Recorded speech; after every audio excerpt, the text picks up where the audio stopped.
والصلاة والسلام على من لا نبي بعده أما بعد فأعوذ بالله من الشيطان الرجيم بسم الله الرحمن الرحيم ومن يشرك بالله فقد حرم الله عليه الجنة وقال الله تبارك وتعالى ومن الناس من يشتري لهو الحديث ليضل عن سبيل الله ويتخذها هزوا أولئك لهم عذاب مهين وقال رسول الله صلى الله عليه وسلم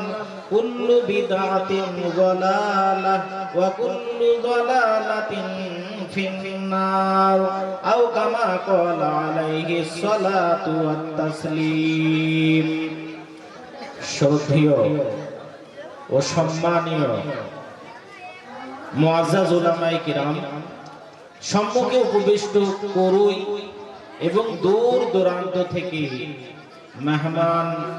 আগত মেহমান বৃন্দ, পর্দার অন্তরালে আমার মা ও বোনেরা, আল্লাহ তাআলার অশেষ করুণা এবং তার অফুরন্ত দয়া যে আল্লাহ তাআলা আপনাদেরকে শিরক বিদআত থেকে মুক্ত রেখে গান বাজনা কাওয়ালি এবং শয়তানি আমল থেকে মুক্ত রেখে আপনাদেরকে কোরআন হাদিস সম্বলিত একটা মজলিসে বসার তৌফিক দান করেছেন এবং কোরআন হাদিসের কথা শোনার তৌফিক দান করেছেন।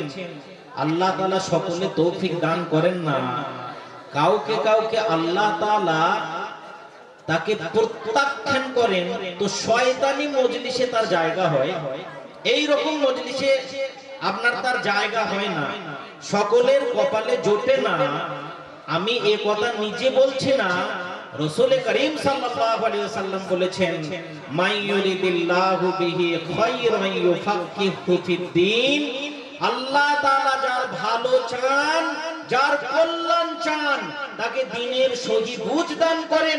আর দ্বীনের সহি বুঝ সেখানে পাওয়া যায় যেখানে কোরআন হাদিসের আলোচনা হয়, যেখানে মদের ফোয়ারা চলে, যেখানে কাওয়ালি চলে, যেখানে শয়তানি চলে, সেখানে কখনো দ্বীনের সহি বুঝ পাওয়া যায় না।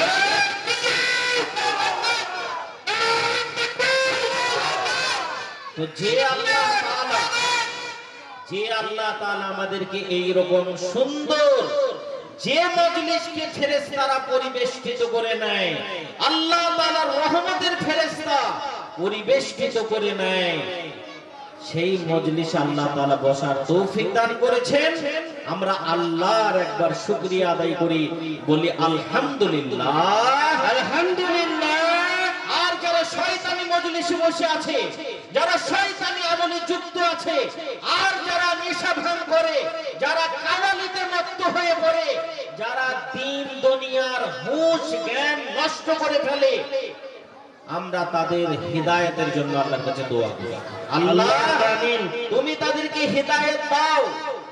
আর যদি হিদায়াতের যোগ্য না হয়, যারা দ্বীন ধ্বংস করতে আসে, যারা ইসলামকে নষ্ট করতে আসে, আল্লাহ তাদের প্রতি সত্তর জাহান্নাম পৌঁছিয়ে দাও, আমিন।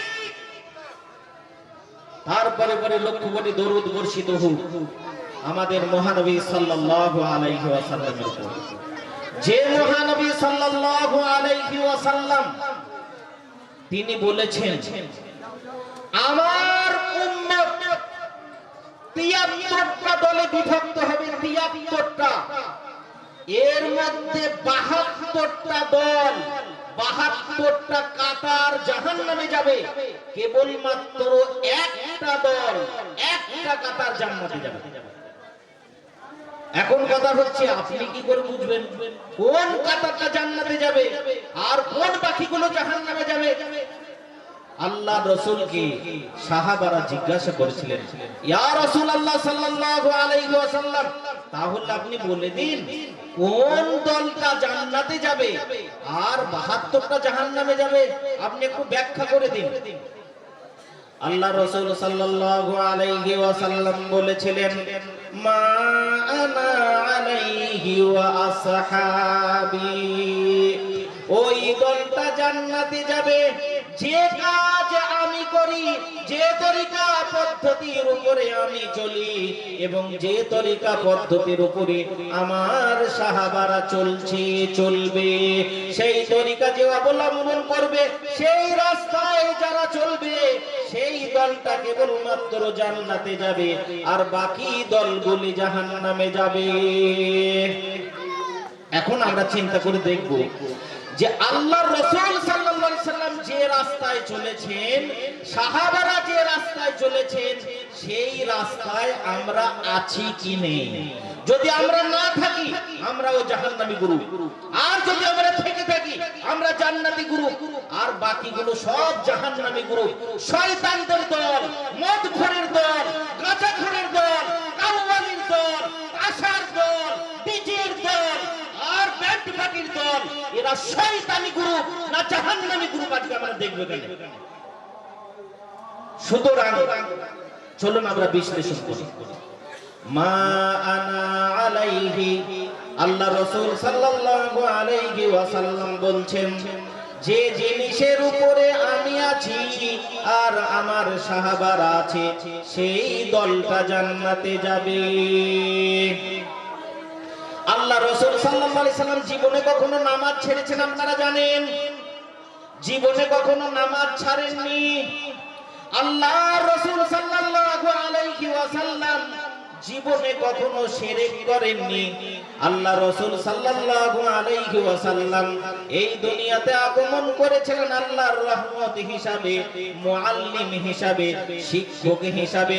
তিনি আমাদেরকে শিক্ষা দিয়ে গেছেন শিরক করা চলবে না, বিদআত কাজ করা চলবে না, মদ খাওয়া চলবে না, ডিজে তাশা বাজানো চলবে না, মদের আসর বসানো চলবে না, গাঁজা খাওয়া চলবে না, নেশাদ্রব্য থেকে দূরে থাকতে হবে, মহিলাদেরকে নিয়ে নানান রকম কীর্তিকলাপ করা চলবে না।